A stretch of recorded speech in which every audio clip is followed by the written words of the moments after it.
Welcome to this edition of Along the Rock, brought to you by the Radar Free Press. I'm your host, Nathan Stahr, and with me today I have Pam Martinez, the Executive Director for the Sauk Valley Food Bank. Correct. Thank you for coming in today. Thank you for having me. Yeah, we actually called you to come in just because this was so much what's going on right now that's kind of affecting the food banks with, food shortages, with the government shutdown. So we kind of wanted to get your perspective on that and how that's affecting the food banks in our area. Yeah. So if you want to give us a little bit of information about it, a little bit of background. Sure. So the Sauk Valley Food Bank started in 2001. So next year we'll be celebrating 25 years of serving the Sauk Valley area. Our biggest county that we serve is Whiteside County, of course, because that's where we're housed. We're just over here in Sterling. And we serve 34 active pantries out of 7 counties. Oh, wow. So we now touch 7 counties. I have 18 part-time pantries, and we do 9 mobile pantries where we go and take produce to different locations, Sterling and Rock Falls only, in regards where we go and drop product off at their locations, and then they give it out to those residents that live in those buildings. Okay. I started back in October of 21, so I've been there for 4 years. It has been a whirlwind. I can't believe it's been 4 years already, and it's a passion to be able to do this position and to have the compassion to be able to feed people. And our mission with the Sauk Valley Food Bank is to help alleviate food insecurity in the Sauk Valley area. And we've done that pretty well over the last 4 years, with ups and downs, of course, and anyone that watches our Facebook page, and I encourage everyone to watch our Facebook page because that's how we keep everyone up to date if whether or not we're going to be able to do our Saturday giveaway. And that, unfortunately, in October, we've had to close 2 Saturdays because I've not had the excess produce to be able to give away that we give away. On a Saturday, it takes about 20,000 pounds of produce to do our Saturday because we are seeing over 650 families every Saturday. Wow, that is crazy. So that produce, where do you get that from in order to? We get that through the Riverbend Food Bank out of Davenport, Iowa, and from the Walmart distribution center here in Sterling. Okay, so if they've got a shortage, obviously that means that they're not going to have enough to be able to give. Correct. Now, is that something that you are able to purchase, or is that donated by? That's all donated. Yeah. Okay. And that's great because we know how expensive some of that produce and things are, and we're very grateful to have that partnership with Riverbend Food Bank and the Walmart Distribution Center. Wow. So I guess what has been the motivation for you to take on this position and be a part of the food bank? Well, it was presented to me back in October of 21, and I was looking for something different. I've been in the social service realm for quite a while, since I started with United Way of Whiteside County back in 2014. So that really got me kick-started into seeing what the community needed and being able to be a voice for folks and getting services to just regular folks that are out there that are needing, help with whatever that they were needing at United Way. And then this position came up, and I have a passion for being able to make sure people are fed. My background is we didn't know we were poor, but we were, as today's standards. We had that food insecurity when I was growing up, but we didn't know that back then. I think as kids, most parents try to make sure that that's shielded from their children. So. And I also had that when I was married and had my kids were little and things like that. We sometimes didn't know where our next meal was going to come from, and the good Lord provided. And He has been doing that ever since I took this position. It's amazing. Yeah. So now obviously there's a lot of discussions in the news about the government shutdown and how SNAP benefits are no longer going to be, or at least be funded starting at the beginning of November. Correct. Here. So now how will that affect the food banks compared to what you normally deal with? So as the Sauk Valley Food Bank, our pantries, which is the local pantries that are in Sterling Rock Falls, Morrison, and all over, they come to the food bank to be able to get that food, to be able then to distribute to the public. We have already seen an increase in regards to the amount of families that are coming to see us on our Saturdays and the amount that are being seen at our pantries, our local pantries. And that's, you had talked about that a little bit before we started taping, that was where federal government workers who are now no longer Correct. right now not getting paid are looking for Right. for groceries. So I had a couple of phone calls already this week that these families, they're calling, asking us to be able to give them food because their spouse has not received a paycheck for the entire month of October. And now their benefits are possibly going to be cut off on Saturday and not be refilled. So I refer them to a pantry because they can serve them during the week. I am not open during the week to the general public, only on Saturday if I have that excess of produce to be able to give away. I'm hoping that I will be able to be open this Saturday.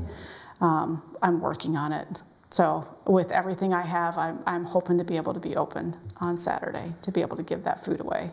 So since a lot of your stuff relies on the Riverbend Food Bank and Walmart, are there other avenues that you're able to get donations through, whether it's by food drives or by monetary donations during that time that you can help supply some of the other food banks? I've had several businesses already reach out to me saying, we know this is going to be hard on you to be able to get food out to your pantries and things like that. What can we do for you? So I have several businesses that have already going to be starting a can drive or a shelf-stable drive is what we call it. Shelf-stable is any product that can sit on a shelf that does not have to be refrigerated, and it doesn't have to be refrigerated until possibly opening it. And so that's all your pastas, your cereals, your canned goods, all of that type of thing. So there's quite a few local businesses that are going to be starting that in November. And then also monetary donations. We have a link on our website, and we also, I'm going to be putting it back up on our Facebook page as well. It's a QR code, learning all these things, Nathan. It's a QR code that you can scan. It goes directly to our bank account, and you can do the donation directly through there. Or nice. You can send in a check and things like that to our address. Oh, yeah.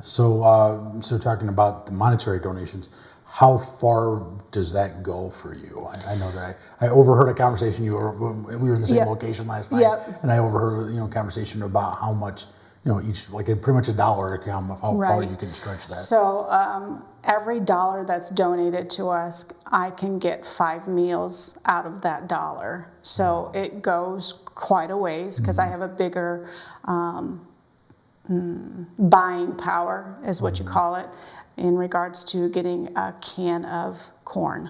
Okay, so when I go and buy a can of corn, it's not just a can, it is a case, and it's not just a case, it's a pallet, and then I can get that at a much cheaper price than buying full retail price for that. So cans of corn that I have right now in my warehouse for my pantries to purchase from me, I believe is under $7 for 12 cans. So again, that's way cheaper than the grocery store, and that helps the pantries to be able to purchase that directly from me as well. Oh, wow. Yep. Oh, that's amazing. So, so we will definitely make sure that down below, during this video, that the web address, so people can go on there to make donations for those that are in a more stable position right now that are willing to help out those that are going to be struggling. Yep. During and this we do time. have a PayPal account too, so it's still active. Any way that we can get money, we're very grateful for that. We are doing a mailing campaign that's going to be going out. I was hoping today, but it's not going to happen. It probably will be going out tomorrow or Monday. It'll be going out in the mail, and that's going to hit several towns throughout Whiteside and Lee County. Okay. And I know it's... obviously, we can't, predict how long the government shutdown is going to be. But are you do you at this point, do you feel that you are in a decent position to be able to, if you're getting what you need, Yes. to be able to kind of supply food for as many people, if not all. I hope so. I hope so. As long as we are able to get the donations in, like the produce and things like that, as long as I'm able to get those truckloads in, yes, we're going to be able to have that excess produce to be able to serve the communities that we serve. Last week, unfortunately, we did not have that produce to come in. So it takes about 20,000 pounds of produce just to do Saturday. Oh, wow. To do the rest of the week to serve our pantries, that takes another 10 to 15,000 pounds of produce just to do our pantries that we see on a weekly basis. So that's a lot of produce coming in and out of our doors. Our fiscal year just ended September 30th, and we received in 2.9 million pounds of food and non-food items. And we gave out 2.9 million pounds of food and non-food items. So right there at the breaking point is it came in, it goes right back out the door. We don't hold on to anything very long in our warehouse that we have. Yeah. Our highest demand, of course, is meat. That's one of those things that we don't get donated very often, and when we do get it, it's gone back out the door so fast, so fast. Yeah. Because if it's donated to me and I can sell it back out, that's 19 cents a pound. So you can imagine, you know, a container of toilet paper per se. It's like $10, $15 at the grocery store, but it only weighs 3 pounds for me. I sell that below $1 out to my pantries, so for them to purchase and then give away as well. Yeah, so your location that opens up, you know, on Saturdays when you can you, for those who don't know where that's at, can you Sure. give them? It's at 1801 Plant Drive. We're right next door to Self-Help and across the street from Halo, at the first roundabout in Sterling. Yeah. And it is the parking lot. We start the line by 10 in the morning, and the last car has to be in the parking lot by noon to be served. If you are not, you do get turned away, just because we have to get all those cars through. Our highest day this year was back in February, where we saw 840 families in a 3-hour period. So like is someone coming in, and what is the wait time to get through the parking lot? It really just depends on when you come. Everyone asks, when's the first person get there? So I get there at 6 a.m. and there's always 2 cars there before me. So they're waiting 4 hours before they even come in the door. If you come like at, say, 10 o'clock, you might be an hour in the parking lot waiting. Possibly not, just really depends on how fast we're getting those cars through the door. It is a drive-through service only. You do not get out of your car, and you don't get to pick and choose. You get what we give. Right. Yeah.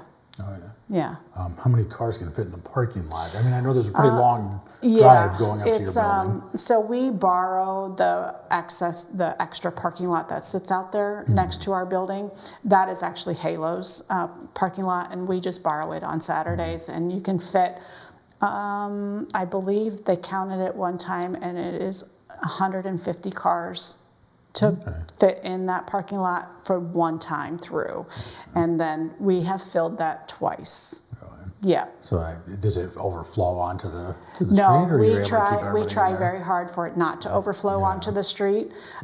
So my parking lot folks tell me, hey, we're full, we need to pick it up a little bit, and I'm always going back out there to check on them, make sure that they're okay. And I have 3 people that are dedicated to the outside, and we do it all year long, no matter the temperature, no matter the weather, unless it's a blizzard.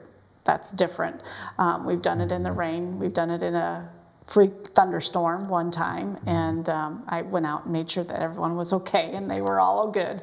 And but we do it through the winter, through the summer, through hot, cold, freezing, cold temperatures. Yeah. I tell everyone that comes to volunteer, and that's probably the next question you were going to ask me, is our volunteers for Saturday is between 20 and 25 volunteers to be able to do that Saturday, to be able to get those cars through as fast as we possibly can. You need to dress for the weather. And you need to make sure you're wearing closed-toed shoes. That is a requirement. Otherwise, I'm going to stick you outside. Don't want to drop anything. Right. Because we're moving pallets all the time. We're picking them up, moving them around, and we've got a forklift going sometimes, and pallet jacks and everything like that, and stuff. And we try and have a very good time. I have some very, very dedicated volunteers that come all the time for me. Yeah. Jeez. Well, I hope that this does not last long and that everything will kind of normalize pretty quickly. I hope so too.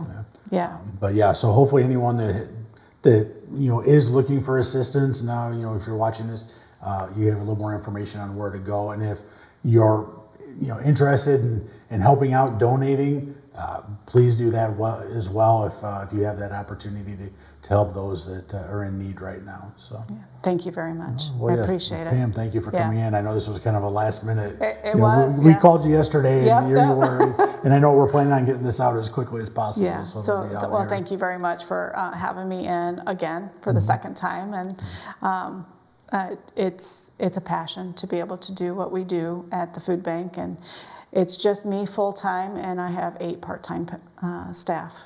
Wow. Yeah, the rest is volunteers. Yeah, it's amazing what you're able to do with a small number of people. It is. We've got a system down now. Yeah.